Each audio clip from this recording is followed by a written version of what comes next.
Calling all units, calling all units. Donut Shop has a fresh dozen. Go ahead and take a 1040.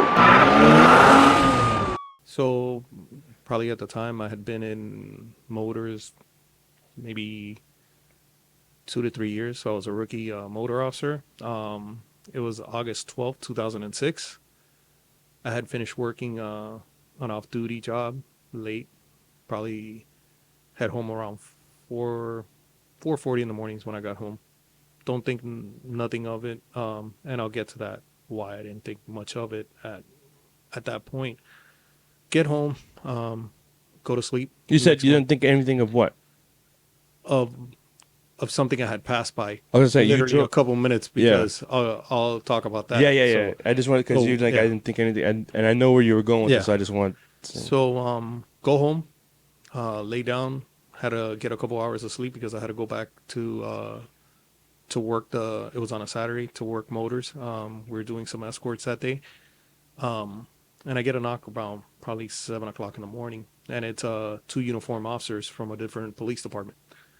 At the time I was living at my mom's house, so they knock on the door and they're like, "Are you the owner of a Mazda B2200?" I'm like, "Yeah, that's me." Why, what's up? And they're like, "Do you know a Gloria Hall?"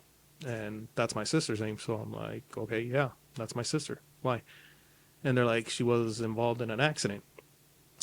And I was like, "Oh, okay." And I'm like, and I'm looking at them with this bewildered face, like I guess they didn't know how to come out and say it because prior to that, once they started with the questions, my marked police car was outside. Yeah. So they're like, "Are you a police officer?" I'm like, "Yeah, I work for the city of Miami. I'm a motor officer." Yeah. So then they're like, "She didn't make it." And I go, "What do you mean she didn't make it?" Like, I was like, complete shock. Just, what are they telling me? Yeah. Like, just wasn't calculating in my head. And they're like, "Yeah, she was involved in an accident and she didn't make it." And I'm like, "Where?" And they're like, "Oh, at this intersection in this street." And I'm like, "I just went by there 3 hours ago on my way home." And they're like, "Yeah, unfortunately, that's where she got hit." So I had literally passed by the intersection. And that's why I said I didn't think anything of it because I thought it was just an accident and they were redirecting traffic. So you saw the the roadblock. The roadblock, but I didn't get to see the scene. Right.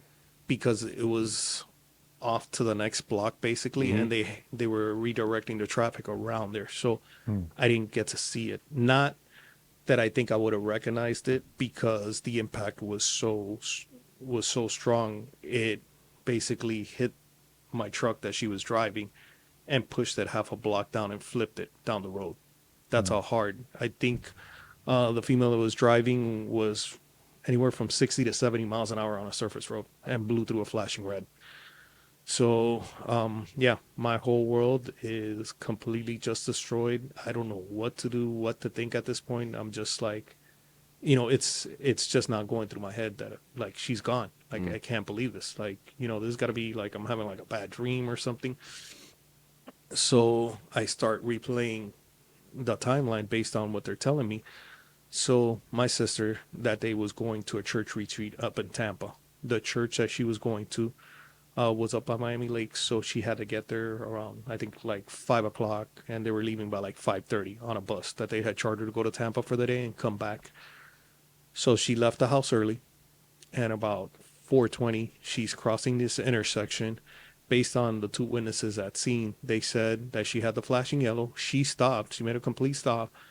And after she stopped, as she proceeded, here comes the fugitive through the intersection, 60 to 70 miles an hour, blows through a flashing red, and basically crashes into my sister, killing her instantly right on the driver's side. And I'm pretty sure you're going to show the pictures and everything. Yeah, I have the pictures, and we'll definitely put them up so everyone can understand. So she gets hit, and basically the car rolls, I believe, twice, and winds up almost half a block down the street. Then I'm still replaying, like, okay, that's what happened. And then I remember while I was asleep, I heard an air unit or a rescue helicopter flying over by my mom's house. And it was the rescue helicopter going to pick up the fugitive. Not my sister, because my sister basically died on scene, but the fugitive. So she goes to the hospital. They tell me we're gonna be going to the hospital to talk to her, and we're gonna be doing a blood draw because we believe that she might have been intoxicated at the time, based on what they're seeing, I guess, at the scene.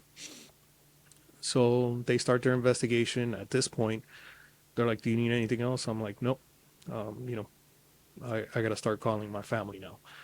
So the hardest thing I've ever had to do was, and my mom wasn't there. My mom was taking care of two elderly people in another place, so she would stay over the weekend to take care of these elderly people. So I had to call my mom, and without telling her over the phone, Yeah. "Hey, I need you to come back to the house," to break the worst news you would have to ever tell your mom. Yeah. Yeah. And then once I got my mother back to the house, then I had to call my dad and tell him to come to the house. So you have to do it again. And then my nieces were staying at another house, so I had to get them to come over so that I could break the news to them. So that was Who was their? That was their mom. that was the mom. Yeah. Yeah. Yeah. They were 9 and 12. Mm-hmm. So how do you tell a 9-year-old and a 12-year-old your mother's gone? Yeah. It's Your mother's gone because of somebody that just, wasn't thinking, doesn't care, however you want to put it. Doesn't make any sense. yeah. And then, what builds to that is that instead of them taking responsibility for their actions, then they become a fugitive. So we're going through all that with my family. I start finding out, they did the blood draws for her blood. They send it to the lab. They're like, it's going to take a couple weeks to go to the lab and get the results back. Takes about 3 weeks. By the time the blood test results come, that they go to pick her up, she's gone. Was she gone from the hospital because they No. airlifted her? No, to the she got out hospital? of the hospital, I think, a couple days later. I think she had like a messed up leg or something. I don't know. And then the detectives actually went to her house. So they went to the hospital, and then they followed up a couple days later at the house. They had witness statements already signed from the two witnesses on scene. And then they went to her house and interviewed her. And in there, she says she was drinking martinis. She was hanging out at Flanagan's, and then she was driving out and blacked out. And that's it. She doesn't know what happened. It's pretty much her statement. So the question I want to say, I know the audience pretty well, it's going to be asked is that there wasn't, at the time, there's not enough, in this instance, your sister lost her life, so it was a traffic fatality.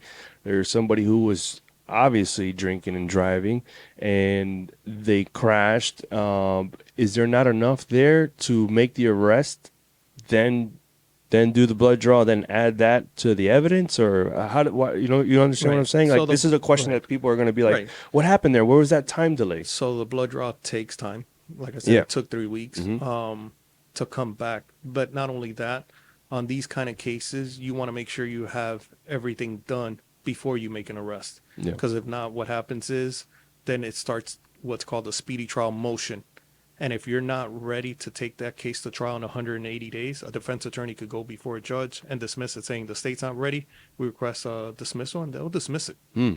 So you want to make sure you have some of the key components at least, done. One being the blood work, Yeah. the statements, the scene, the diagramming, the measurements and all that. And then, then you could go and effect arrest. But without the blood test results, let's say it gets delayed and you go past the 180, you just Yeah. basically the case. Yeah, you lose Or the if case. you go to trial without that, Without then that, yeah. the defense attorney can create reasonable doubt, Doubt. which Well- is part of our justice system. So they which- get that reasonable doubt. which in this Whereas case- the blood test, they go Yeah, right here on paper. paper. Which in this Plus case, the witnesses. Yeah. you have when somebody gets airlifted, they can't do the roadside test. No. If they're incapacitated, you no. can't get them to do the breath. Breath, no. So the way to do it is you have to draw blood, Blood. and in order to draw the blood, you have to request I believe a warrant, right? Warrant. You get a warrant, and then you can draw the blood. Right. And they got the warrant. They did yeah. that. They did that. That's probably the most reliable way to get a test, a BAC. Yeah. Is through blood. Yeah. You could blow and it'll give you good readings, but the most accurate that I've heard has always been blood, because And it's isn't- either blood, breath, or urine. And isn't blood on a serious bodily injury or even a death type case, isn't blood almost a given that that a warrant would be issued. Issued, yeah. No. Yeah, and then not a there's lot no of- issues with my client didn't consent to breath or urine. You guys violated his rights. That we got to go and get a warrant for. Yeah. Which, So it's all legal. in this case, the blood alcohol levels came back. What was that? 0.018. So she was double, almost going into triple. 0.018. because Yeah. Florida's 0.08. Yeah. That's just the legal limit. Yeah. You're So there's a lot. 0.07. You've got Yeah. alcohol Yes. in your system. So now blood comes back, and then there's that where she is no longer there when they're going to come pick her up, and they've been checking in on her. So what are you thinking as far as either whereabouts and where's the case at today? So we did do another podcast recently, and we've been pushing on her picture and information on social media. I believe she's going to be somewhere with a large Hispanic community. That's just my personal opinion because she had only been here a year That's what I was going to ask you. from Cuba. Okay, so a year in Cuba, and this happens. Right. Yeah, she had I don't even think did she make a year? She might not even made a year. It was close to a year that she had been in the US. And she does this, and then, she takes off as a fugitive. So we've pushed it out on social media, on Twitter, Facebook, Instagram. You did a post, and I appreciate it. So I believe she's going to be in an area where it's predominantly Hispanic. I don't think she's using her name. I'm almost positive she's probably using another person's name or alias and date of birth. Because at this point, it's no longer local. The U.S. Marshals are involved, correct? Correct. Yeah, because she's a fugitive. She fled to avoid prosecution. And so from that blood test, would then her DNA have been captured that if some sort of a DNA hit comes up for something else involving her, it might be able to attach? Or do you think I there's... don't know about the DNA part, but I do know we have her fingerprints. So if she's ever fingerprinted, it will hit on her prints. DNA thing. I don't know if they still able to get that evidence. Man, DNA. I didn't even think about that. Yeah, that's what I mean. I'm thinking you've got the blood. Like, that's the best way to get your DNA, They I would think. but they didn't. Freddie Ponce had something like that where the DNA. But I mean, obviously the DNA has to pop back Yes, up. yes, It's yes, not yes. like But, it's not like your driver's license is connected Yeah. to your DNA. Yeah. For the people out there, it's not like that. But it's if something happens in the that's future good. and That's the something- DNA something is to follow run, up on. Yeah. We're just trying to bring this fugitive back Right. to pay for what she did and answer for what she did. So, but to continue. So maybe different name. You For got sure, a feeling different name. different look. We're working on an aged photo. Hopefully, Correct. by the time this podcast airs, we'll have that so we can just put it up now. What we think she might look like. Look like. 17 years have passed. like the progression, because I know Right, that yeah. you've posted Stage the other progression, pictures yeah. I've seen, Yeah. so you'd be able to show a better progression for somebody. Yeah, and then we're just asking if anyone has any information. We'll put it for sure in the podcast. We'll blast those clips out. There is a reward. Correct. Right, There yeah. is. So it's if you have any information, knowing where she's at, Yeah. you don't have to say anything or do anything. Just call Crime Stoppers, which is 305-471-TIPS. Yeah. And they'll put it up on the screen. But anything leading up to her arrest would basically the reward would be issued through Crime Stoppers, which is $10,000. Right. So there's a reward of $10,000 for anyone who has information that can lead to the arrest. That has to be collected through Crime Stoppers. Correct. And the reason they do it through Crime Stoppers is they don't want people calling the police departments or different entities because they don't all communicate. So everything's run through Crime Stoppers. So like I said, the only thing I'm asking for is if somebody knows her whereabouts, and I'm pretty sure somebody out there does. You could remain anonymous. Crime Stoppers is not going to ask you for your name or anything like that. You can remain anonymous and, just give the information on her. All we're asking for is closure for my family, for my mother, for her two daughters that have gone 17 years without growing up with a mother because of this person's carelessness and recklessness, and then not even facing, what she did wrong, instead becoming a fugitive Yeah. and doing whatever she's been doing. So somebody out there knows where she's at. Her family knows. Yeah. Her But- family's still here, right? They're still in the city, yeah. They're Yeah. still living in the same city, same address and everything. But there's been numerous attempts to talk to them, and they play the I don't know routine, you Yeah. know, which I know they know. Yeah.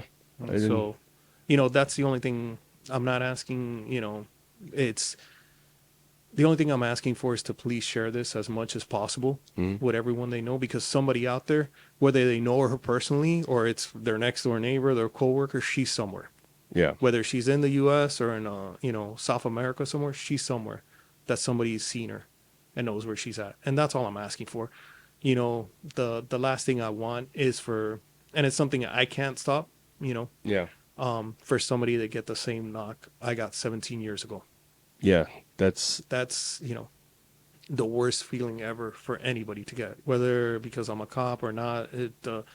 It's something I don't want anybody to receive, and it keeps on happening because of just people's carelessness, recklessness, and just disregard. You know, yeah. And we say and we try to urge everybody, like, if you're planning to go out to plan to drink, plan to that on that ride share app, Yeah. plan on a responsible way of getting there and getting home. take an Uber, take a Lyft. I mean, Yeah. there's so many things now that could prevent it, and you know, to destroy somebody else's world, and you know, for them to be carrying this, and like I said, it destroyed me, and I've been a guest speaker for the Candlelight Vigil for MAD. Mm-hmm. You know, I've spoken to several family members, and it just kills me talking to them, because there's so many people that have had the same thing, you know, Yeah. happen to them, where, you know, they're getting a knock at the door and they're being told, you know, that their loved one's killed, you know, or got killed because of somebody's just recklessness and disregard. Well, have you been doing any Spanish media or anything?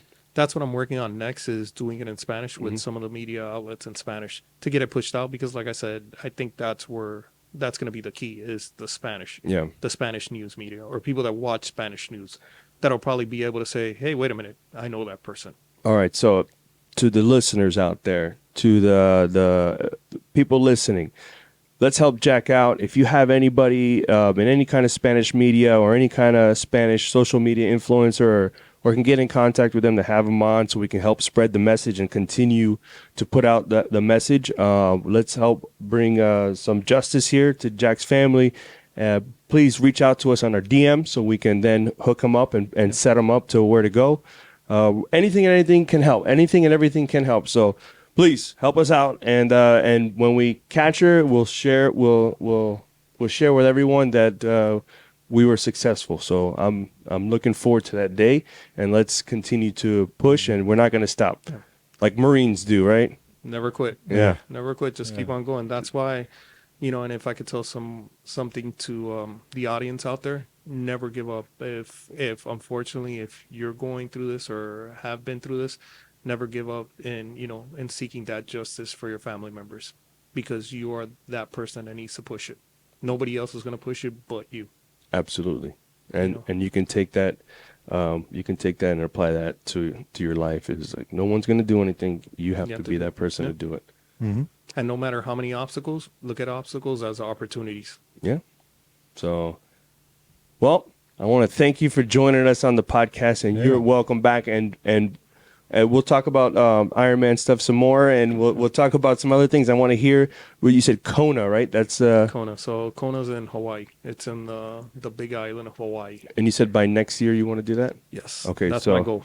hopefully before that podcast, we can have you on another time saying that, hey, we found the fugitive. That would be great. That would be some for sure. good news. Yeah.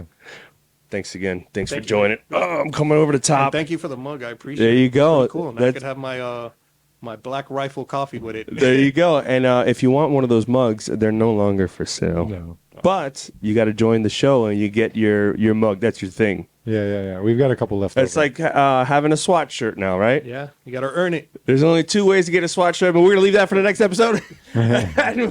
We'll talk to you later. All right. Take it easy. Later. Thank you, Jesse. Thank you, Dick. Yeah, you're welcome. Calling all units, calling all units. Donut Shop has a fresh dozen. Go ahead and take a 1040.